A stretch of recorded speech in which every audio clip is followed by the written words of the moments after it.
Hey guys, what's going on? Hope everything's going alright for you guys. It's going okay for me. Apologize now, you're gonna hear the sound of fireworks going off because our neighbors are crazy and they're shooting them. You know, they're shooting fireworks in the street, I guess, because they have no regard for safety. So, also I apologize about the light, but it's either that or it's completely dark in here and you guys don't want that. So on today's top 10 countdown, I'm gonna talk about some sensitive stuff. And it's a little uncomfortable for me sometimes, but I want to talk about it because I feel like it's stuff that needs to be said. So I hope you guys learn something from this video. And I want to preface this again by saying these are my experiences. I do not speak for the entire trans population as a whole. You know, everybody has different stories. Everybody has different, things that have happened to them in the process of their transition. And this is just stuff that's happened to me. So I hope that everybody understands that I'm not trying to be like, this is the end all be all. Like I say, every time I do these, no. This is just my experiences and my thoughts about being trans. So, here we go. Number 1, birth name. So, for those of you who don't know what birth name is, it's the name that a trans person, whether they're a trans man or trans woman, went by before they began their transition from, male to female or female to male. And so some trans guys are stealth, and that means no one outside of their family or chosen few know about their transition. They've started their lives over. Maybe they've had a chance to kind of establish themselves in the workplace, their new workplace, as a male. And by asking if you know they're trans, what their birth name is, it can be a really bad invasion of privacy.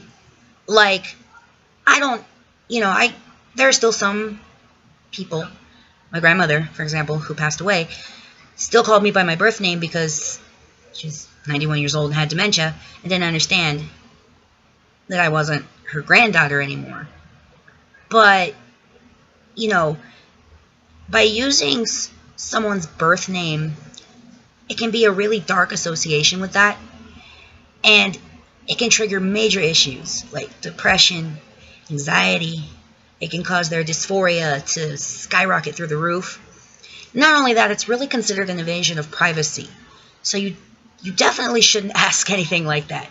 Now, if, sometimes in my experience, a moment comes up where I mention my birth name, and I mean, those who have known me pre-transition know what my birth name is, but they don't use it, referring to me.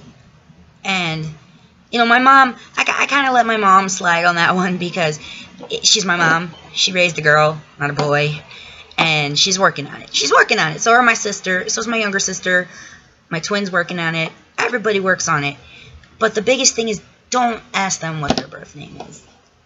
And then if you know it, don't refer to them as their birth name because it's a really tricky business. So just don't do it. It's not good.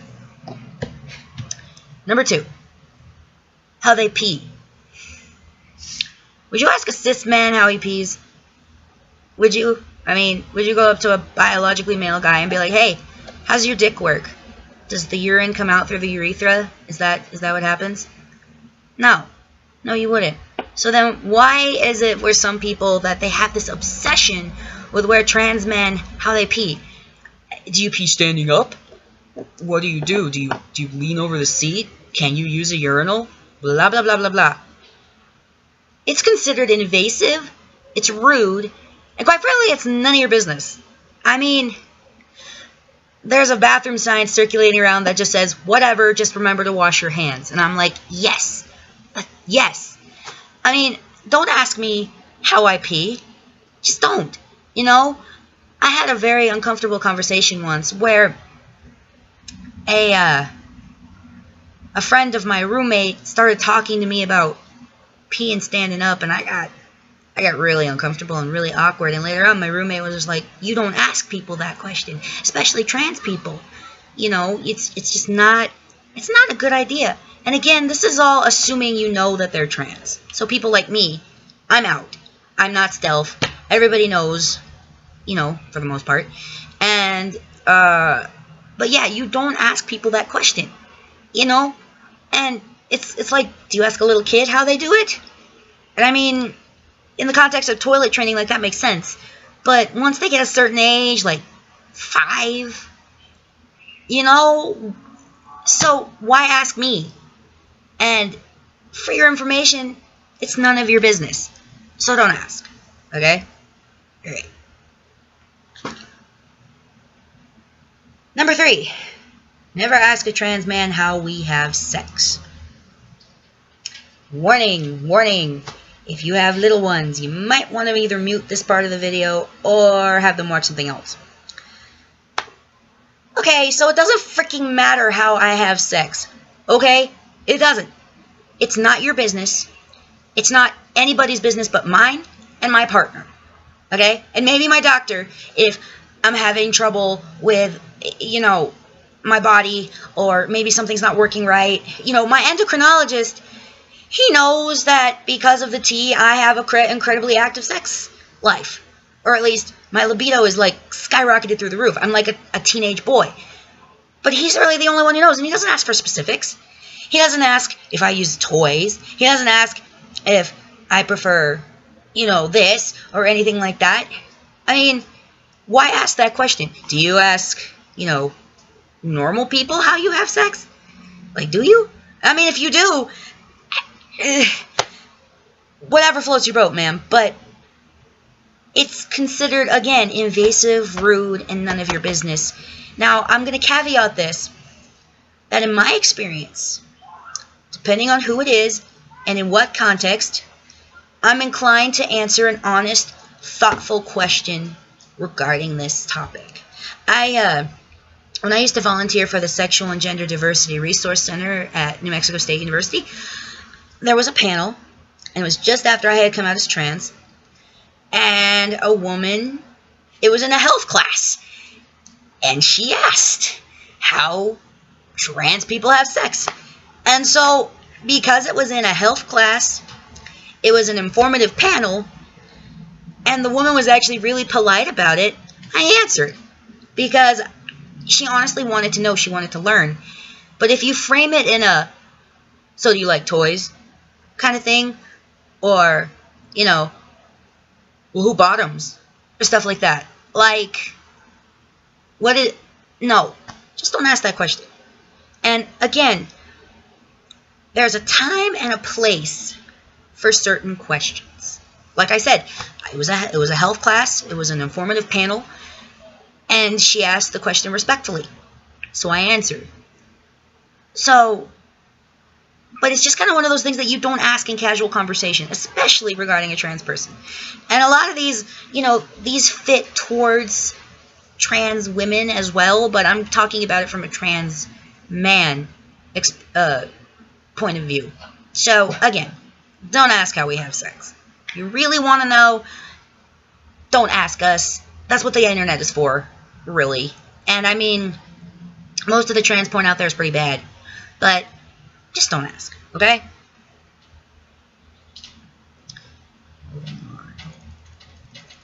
Number 4.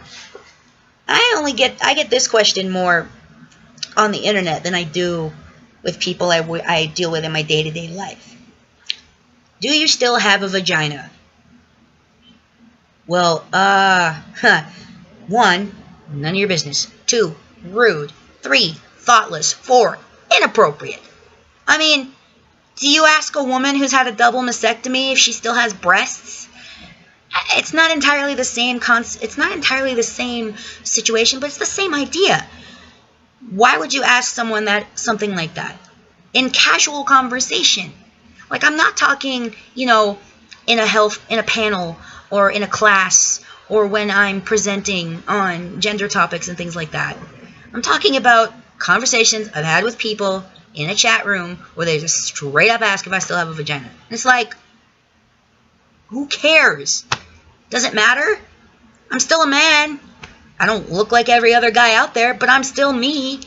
And it can trigger anger, dysphoria, depression, just so much stuff. And, you know, again, it's nothing you really should be asking anybody in any kind of conversation. Now, again, I'm going to go back and say, if it is in a appropriate contextual situation, like, again, a class, a panel, an interview for like a health or a science magazine or something like that, then I will be more inclined to answer the question.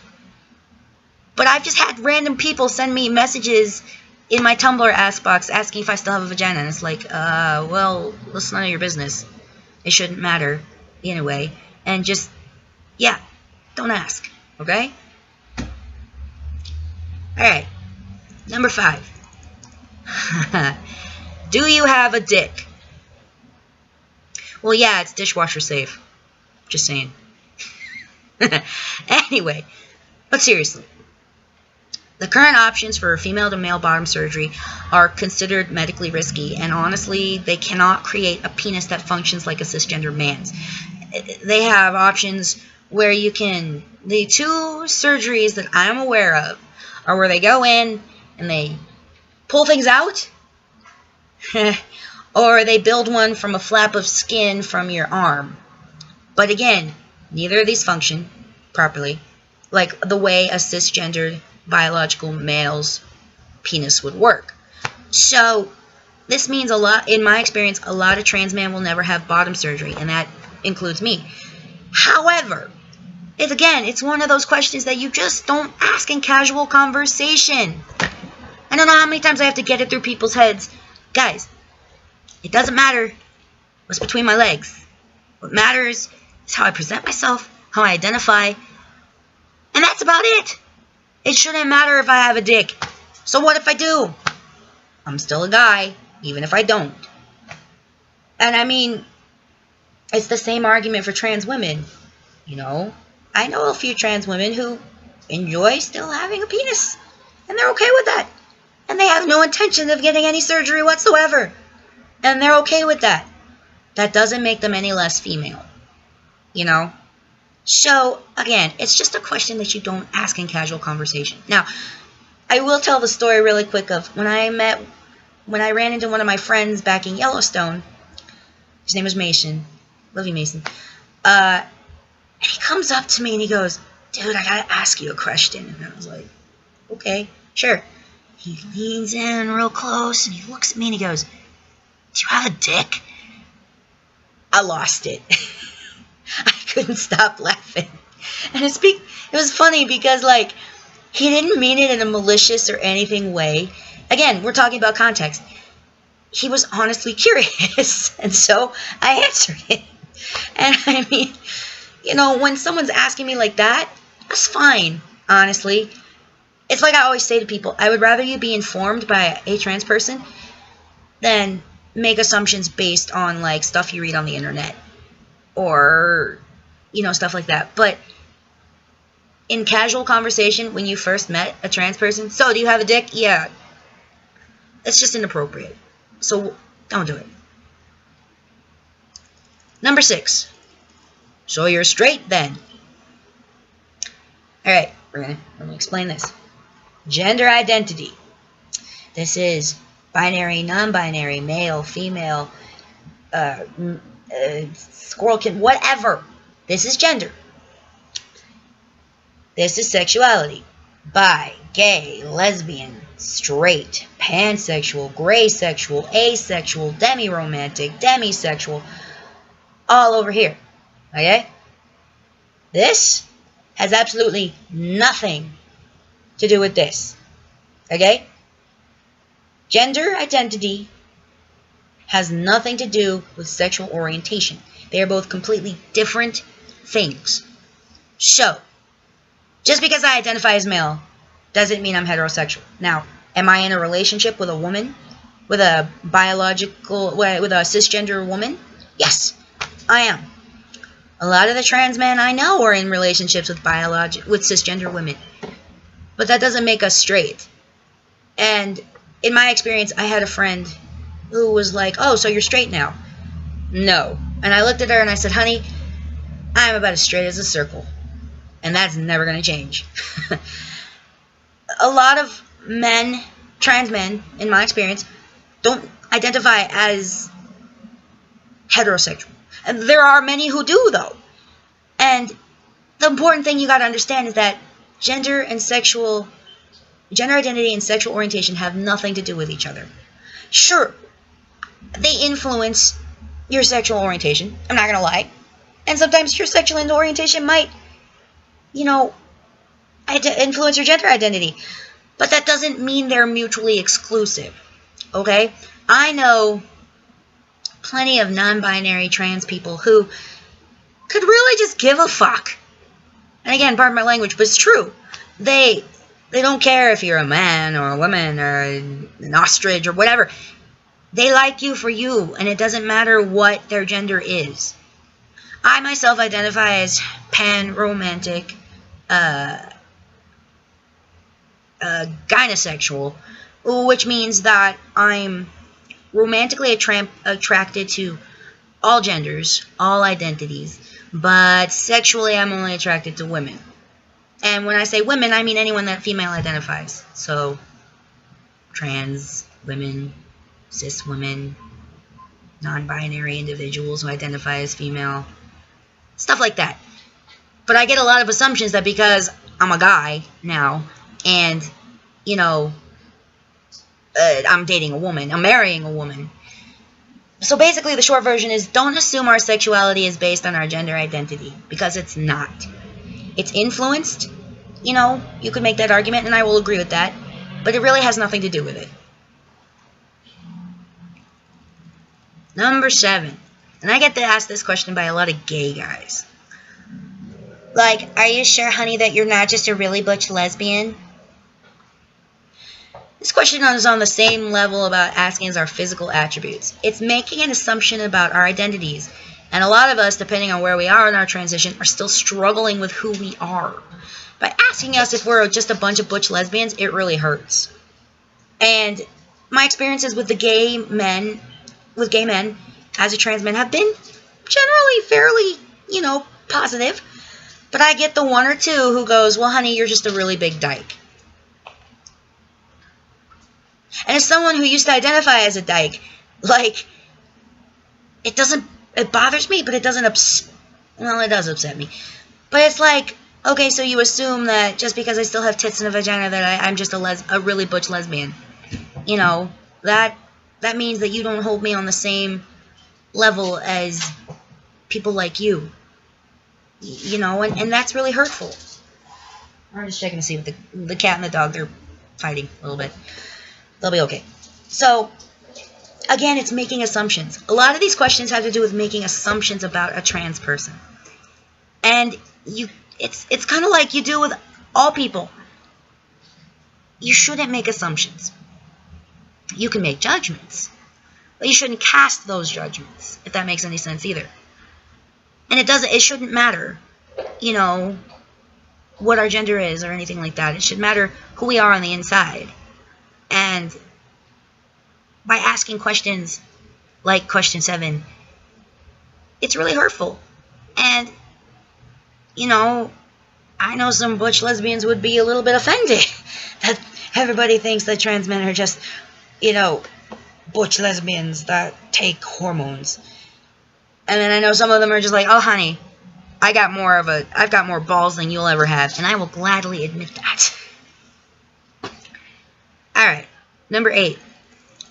Why don't you have a beard? Most trans men choose to go on testosterone treatment. Some don't. Some men can grow a beard. Others can't. Difference in genetics and biology all have a factor in growing facial hair. Some trans guys are really lucky and can sprout a beard within 6 months. I'm lucky right now to have one scraggly patch of neck beard. And there you can see it, it's right there. And some dirty lip fuzz, finally. My other friend who's been on T for 2 years, he still hasn't grown a beard, and he probably never will. And everyone is different. That's the biggest thing. Everyone is different. And by asking, well, why don't you have a beard? It's kind of like, well, you know, for my lack of trying, you know, I'm trying to grow a beard. It's not coming in. And I can't do anything to speed that up. You know, even if you shave, even if you use beard treatment or whatever, sometimes it just doesn't happen right away. And, you know, for every trans man is different. And so you just have to be respectful of the fact that every trans man is different. Just like every person is different. Every woman, every man, every non-binary, trans, whatever. We are all different person to person. So asking, why don't you have a beard? It's considered hurtful. Again, and also, at the same time, again, it's none of your business. So don't ask. I've gotten this one a couple of times from my family members. Well, what happens if you want to have children? So some trans men choose to go off hormones temporarily and have women have children biologically. I think one of the first cases was like this guy's partner. She was having infertility problems and couldn't carry. So he still had his reproductive organs. So he went off testosterone. He got pregnant. He carried their baby to term. And then after that, he went back on his hormone treatments. So most of the trans men I know, myself included, have no intention of getting pregnant or carrying babies or anything of that sort. For us, it's just too uncomfortable. And I'm planning to have a hysterectomy to take out all my female reproductive organs. But again, it depends on the person. And again, it's a question that you shouldn't ask. And most of these questions you shouldn't ask in casual conversation. I will only really answer these questions in certain contexts. And it will depend on the person, too. But again, these are questions that you just don't ask a trans guy. You just don't. Finally, number 10. And I've heard this one from mostly people on the internet.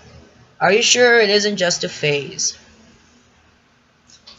Boy, if I had a nickel for every time I've heard that, I'd have a lot of nickels. People experiment. People are curious. We're all trying to discover who we are, I think, for most of, if not all of our lives.